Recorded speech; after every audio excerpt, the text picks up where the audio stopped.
Brother John's with us this morning, and we're excited about that. But he had his CAT scans done, and they said, John, your numbers look really good, but we're going to have to do 4 more rounds of chemo. And if you've known anybody that's gone through chemo, you know that just wrecks your body. So we turn to God and say, what are you doing? How come he ain't healed? Well, I'm sorry. No one deemed me God.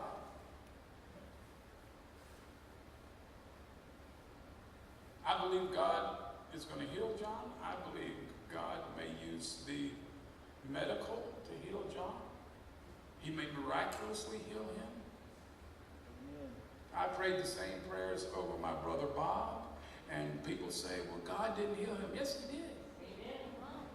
God did heal him. He took him to heaven. And we've got a wrong way of looking at things, and even in the church, we've got the wrong way of understanding things. God does have a plan, but it's his plan. Our response is exactly what Jesus asked them: do believe in the one God has sent. No matter what else happens, believe in God. Trust him. Once you can begin to move in that realm, you will begin to mature in Christ. But until you get there, everything else will be manna and quail.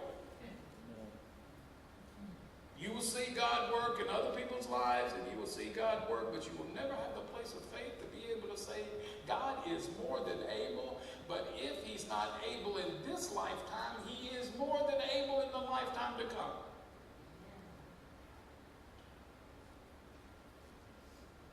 Sandy and I had the opportunity to share in a funeral service this week.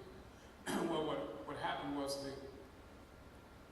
a good friend of hers that she grew up with, her daughter had juvenile diabetes and she passed away, 22 years old. And everybody would shake their head and say, wow, that's a tragedy. And if you knew the girl's life, she had struggled with her diabetes all her life. She had type 1 juvenile diabetes, which is really difficult because your insulin is regulated, and she had some other struggles. Anyway, their pastor was supposed to do the funeral, and on Wednesday, we got a call, and Sandy was told that the pastor who was supposed to do the service had gone to the doctor, had gone to the Moffitt Center, and they discovered he had stage 4 cancer and had to go immediately to the hospital for a surgery. I mean, like, you're driving right to the hospital right now. So he wasn't able to, and so they called Sandy and said, would y'all be able to do it? Would Barry be able to do this? Would you be able to do this? And she says, yeah, he will. So we prepared and went there. And the big thing that the Lord let me see was,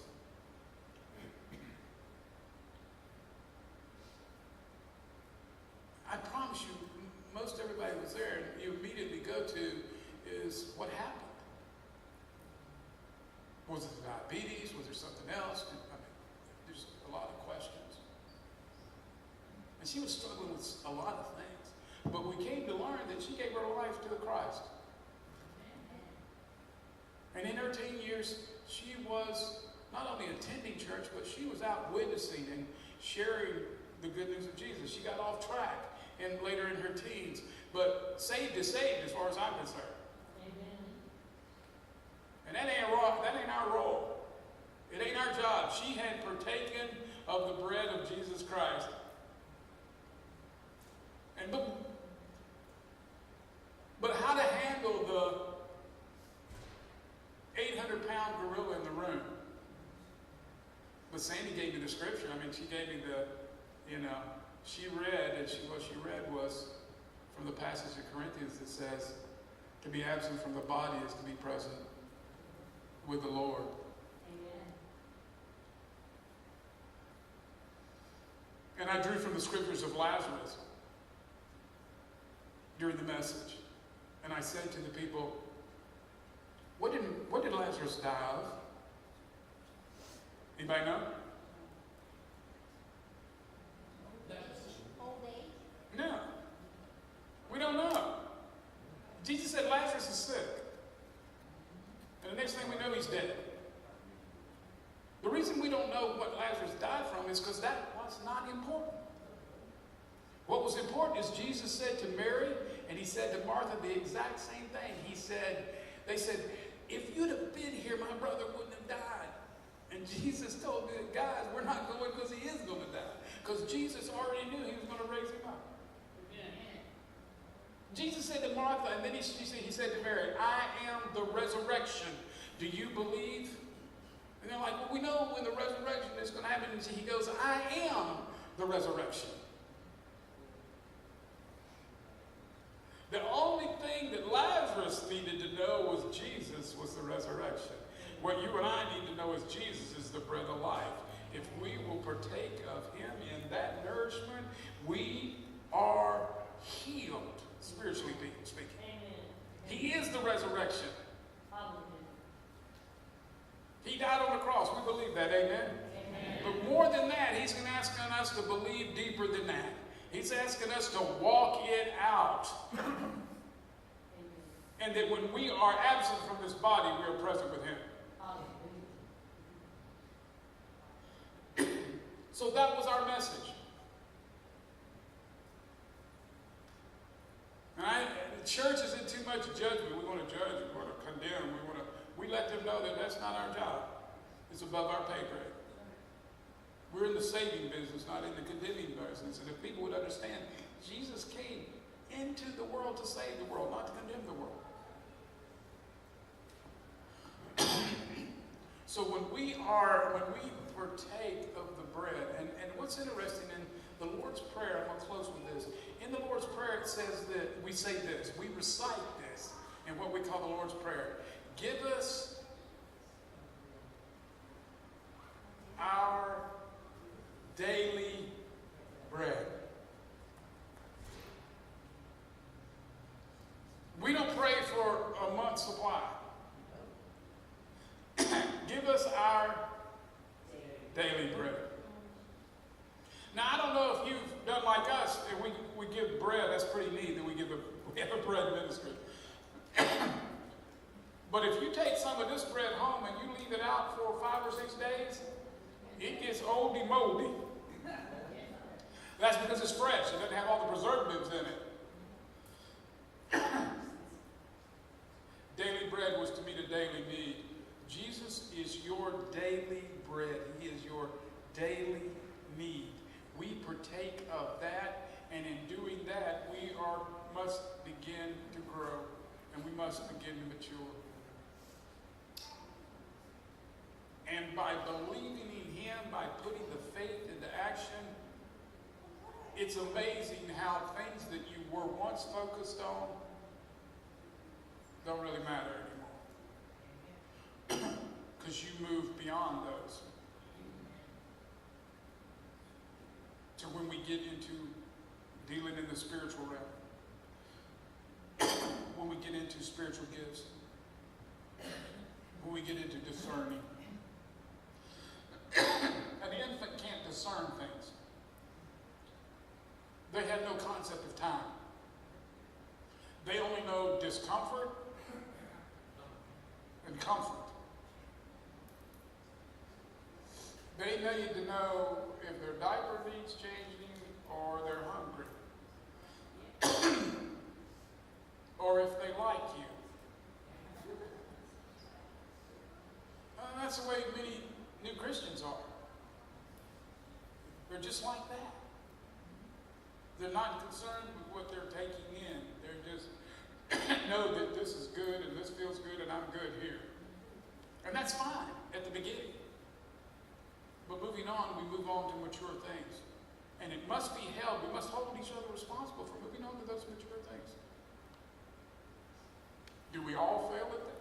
Yes, because most of us won't grow up until we're forced to. And some of us are Peter Pan. And we hold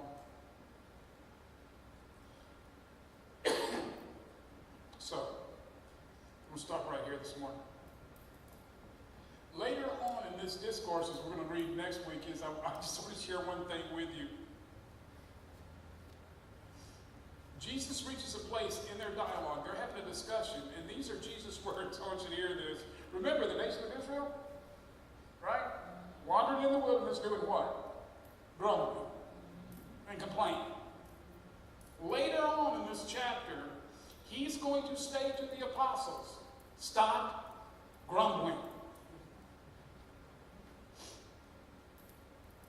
They walked with him. They talked with him.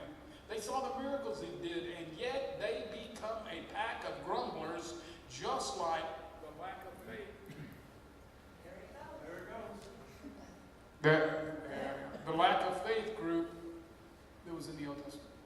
So this week, praise God, come on. This week, as you move into the week, ask God to help you be satisfied into growing up. Lord, let me lay down this Bible and let me move on to solid food. We will talk more, but the beginning is the bread of life. Taking in Jesus on that personal level. Take him in and ask God to help you move and grow in him. That's the greatest thing you can do.